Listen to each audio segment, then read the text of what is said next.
did touch a bit on strength and muscle with Carell as well as with Edham. I think that's a perfect segue to our resident bodybuilder Enrico, who is a competitive bodybuilder. I think in the what year was this, Enrico? Tell us more, and maybe you have a question. Yeah, well, that's a part of my history. I'm just going to keep quiet. Yeah. 1990 to 1993, I was in competitive bodybuilding on national level. I dropped out of it for obvious reasons, meaning the pharmaceutical assistance was enormous. So I thought that it's not a sport that would make it to the Olympic Games at all. Yeah. Anyway, I have noticed in the years when you were competitive, Dave, that yourself and even Scott Tinley were probably some of the athletes who actually had a more muscular physique while they were doing Ironman triathlons and the long distance triathlons. So I'd like to ask this question, which is how much did strength training factor into your training then as you would describe it now? Very good question. I came from sort of a strength background. I played water polo and also swam in college. And so when you look at those two sports, they're real power oriented sports. And if you look at the levels right now, it's so explosive. And even a 1500 meter freestyle, which is about 50% anaerobic, you have to have a good aerobic engine, but it's relatively short. At 1500 meters, we're doing, in 14, 15 minutes, in women at 15 minutes plus.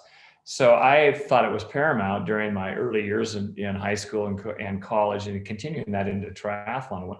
When I was 22, I started my first triathlon. I said, well, I've got to keep up my strength training. It was sort of ingrained.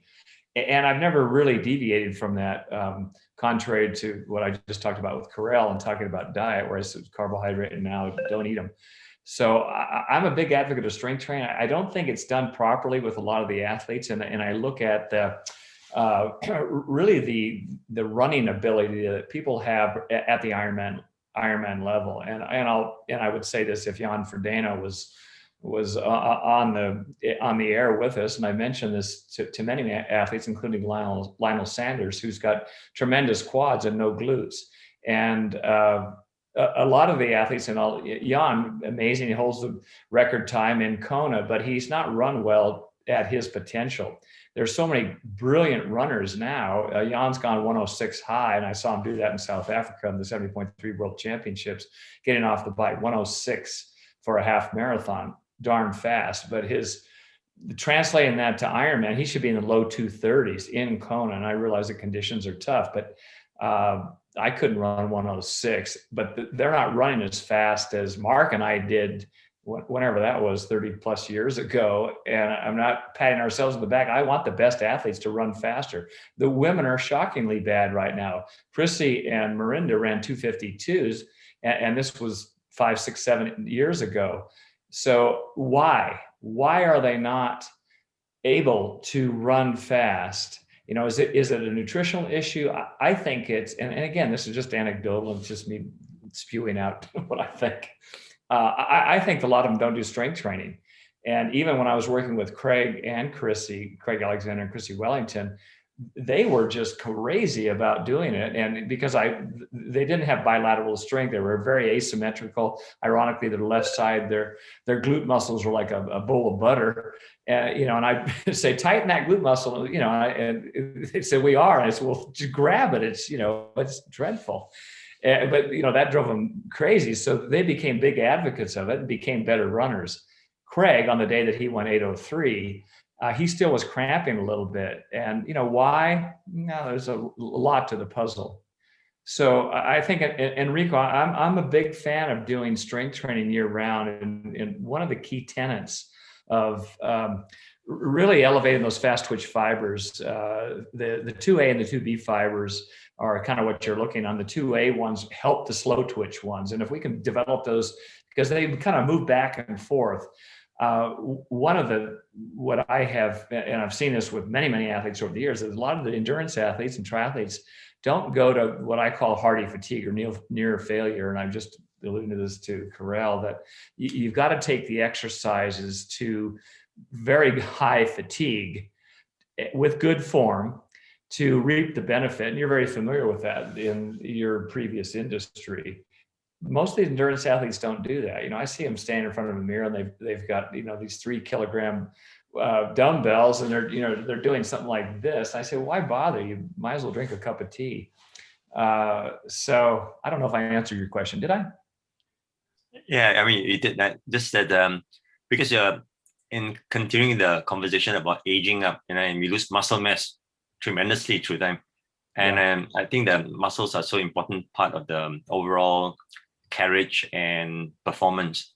You know, I think more and more with the advent of people doing CrossFit, you know, high intensity stuff, you know, HIIT, and now with mobility coming to the mix also, you know, I think it's an area that we need to explore further should we want to persist and endure in the sport for as long as we want to. I mean, one of the issues with putting your comments together, Enrico, the lack of mobility, we lose a little bit. And the 3 key areas that triathletes need to pay attention to is their whole shoulder, the rotator cuff, range of motion in shoulder flexion, when your arms are over your head, and extension and abduction and adduction and circumduction, where you go in a circle. And a lot of times that, you know, the rotator cuff, we look at 4 muscles, but there's a whole slew of them that are attached. And a lot of times the pecs are real tight. And so the pecs draw your humerus bone in, and people say, gee, I got shoulder problems. And you know, if I have a group of athletes and they're comfortable with me, I'll come up and grab their pec, you know, and I'm squeezing this. I say, wow, that thing is so bloody tight. And I say, no kidding. So the shoulders, the first one, the thoracic spine, the middle part of your spine, and getting that thoracic spine extension and also rotation from side to side. And you particularly want that on the run and also the swim, but you don't want to be rigid on the bike.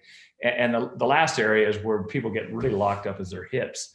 So if we increase the mobility in those 3 areas and simultaneously increase the strength, and I think one area that observationally everyone would recognize is that when you look at older athletes, and we see this a lot, people become, when they're running, they become forward flexed at their hips. Their chin comes forward, and so they're kind of like a chicken. Their chin is coming forward, they're bent over at the waist, but you look all the way down to their feet and they land, and a lot of times you'll hear this where they slap the ground.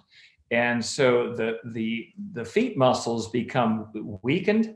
The lower leg, particularly the gastroc and the Achilles, just don't have that recoil that we see in the younger athletes. And so a lot of athletes don't pay attention just to even developing and maintain that explosiveness out of their calves. And you watch 80-year-olds walk down the street, their eyes are looking down, their feet are real flat.